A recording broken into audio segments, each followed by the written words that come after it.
Abraham married his sister and conceived a child with her. Lot impregnated his two daughters. Judah impregnated his daughter-in-law, Tamar. Joseph was imprisoned for attempted rape. The chief priests and elders declared that Jesus was a fraud. Everything I just mentioned can be backed up in Scripture, but the things I stated are mere headlines. Scripture lets us know.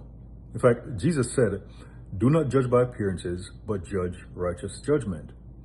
If you didn't know the Scriptures and you just went off what I just said a while ago, you could make some assumptions that were erroneous and even ungodly. Scripture also lets us know that the first present his case seems right until another comes and examines him. It's also part of the reason why we are told, let every matter be established by 2 or 3 witnesses.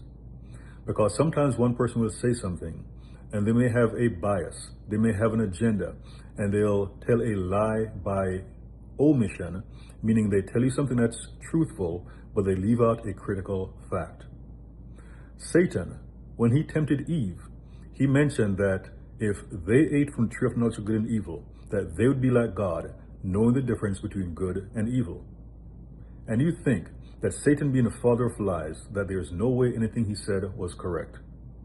But God said, they have become like us, knowing the difference between good and evil. So be careful about the headlines, leading you down a path that you respond without seeking the Lord first regarding his input.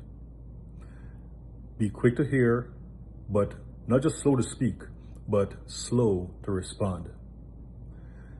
And again, especially when information is coming from a source that is biased and they have an agenda that they're trying to manipulate you into believing.